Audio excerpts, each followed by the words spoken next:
This is the Pre-Algebra Unit 10 quiz review.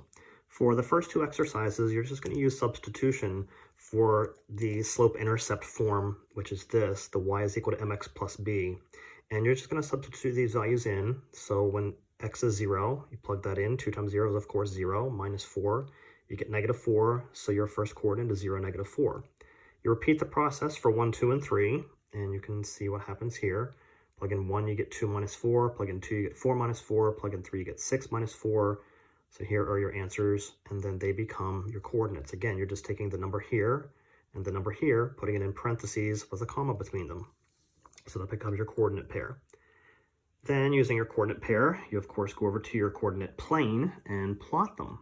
So 0, negative 4, over 1, down 2, over 2, up and down 0, and over to 3, up to 2. So that's your coordinates here, 0, negative 4, 1, negative 2, 2, 0, 3, 2. They translate over to the coordinate plane. Just connect all of them, make a straight line with your arrowheads at each end because it keeps going indefinitely.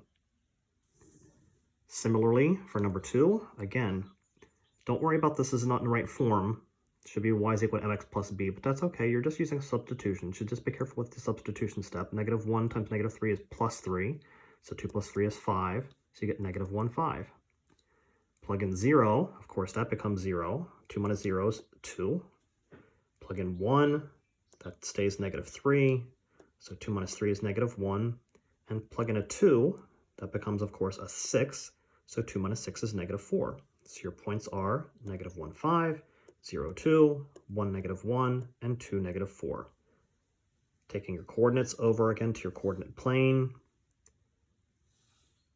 Back 1, up 5 for negative 1, 5. 0, up 2 for 0, 2. Over 1, down 1 for 1, negative 1. And over 2, down 4 for 2, negative 4. Once again, connect them, put arrowheads at each end, and you're done. Moving on to 3, 4, 5, and 6, you're using your slope formula. Find the slope of the line that passes through each pair of points. Your slope formula is, again, y equals y2 minus y1 over x2 minus x1. Remember, where all these come from are simply the coordinates that are given. You're going to label them x1, y1, x2, y2. If there was a third one, remember, it'd be x3, y3. Those little numbers are just labels. They have nothing to do with anything mathematical until you substitute the values. So you start with negative 3 minus 8 over 4 minus 3.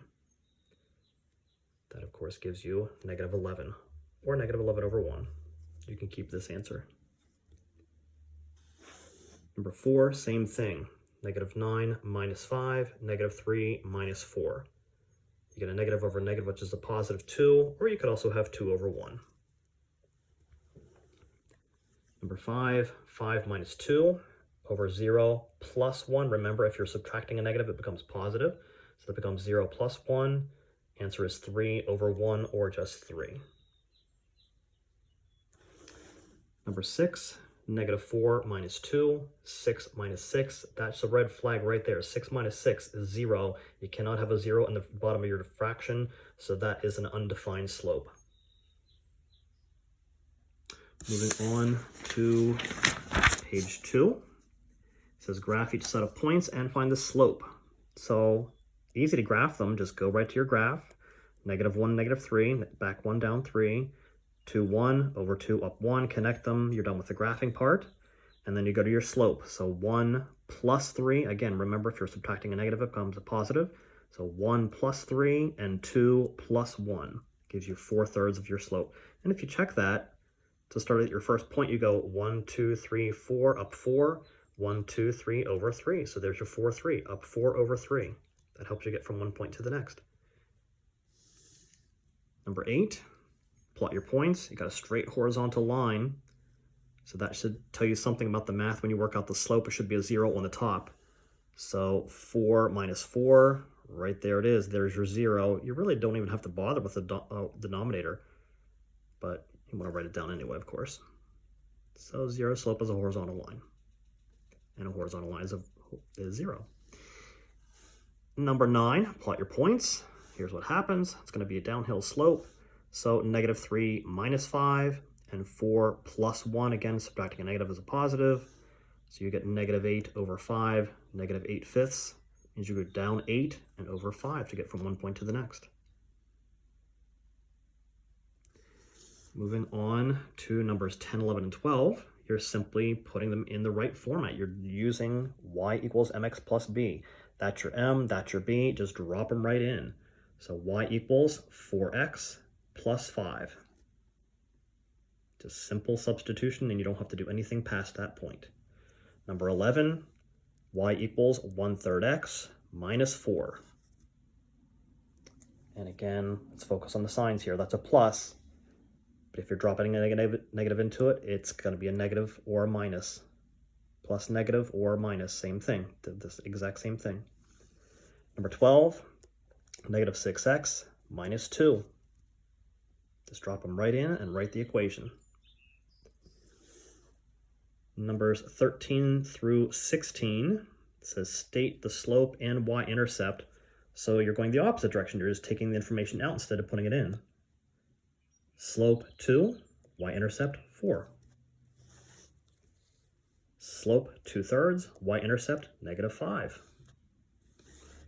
Number 15, you got to get it in the right format first. So I subtracted the 2x over to the right side. So y equals -2x plus 1. There's your slope. There's your y-intercept. And number 16 also has to be in the correct format. So first thing I did is I added the 6x over, put it in front of the 12. So 3y equals 6x minus 12. Then divide everything by 3. Get that off the left-hand side as well. So divide this by 3, you get 2. Divide this by 3, you get -4. There's your slope. There's your y-intercept. Simple identification once everything is in the correct formatting. And number 17, 18, and 19, to finish up the quiz review, here it's simply graphing. So here's what you could do. Start with the y-intercept. Start at -4. So go down to -4 on the y-axis. The slope is going to help you reach the next point. So that means you're going to go up 2 over 3. So starting at -4, you go up 2 over 3, up 2 over 3. Just put a couple more dots and you're done. Simple as that. So again, you're starting with the y-intercept where it crosses the y-axis. It starts at -4. You're using the slope numbers to get to that next point or several points in a row, up 2 over 3. Number 18, not in the right format yet, so we'll fix that. So this gets subtracted to the right-hand side, so it's actually -4x plus 6. Remember, the x should be in front of the other constant number. So if I start at 6, 0 up to 6, I start at 6 on the y-axis. I'm going to go down 4 and over 1. Remember, anything that doesn't have a number underneath it, that number is assumed and always will be a 1. So down 4 over 1, starting from 6, 1, 2, 3, 4 over 1, 1, 2, 3, 4 over 1. Just did it another time, 1, 2, 3, 4 over 1. There we go. There's all of our points. You can have at least 3. I would suggest at least 3, maybe 4. Just depends on how big your graph is to make that straight line. And number 19, not in the right format yet, so let's fix that first. Subtract the 8, goes behind the 4x. Divide everything by -2. That's going to switch up some signs here. So if I divide by -2, I get -2 here and a +4 here. So there's the correct format for everything. -2x plus 4 means I start at 4. So I go up to 4 on the y-axis, and then down 2 over 1. Down 2 over 1, down 2 over 1, down 2 over 1. And there's my straight line. And good luck on your quiz.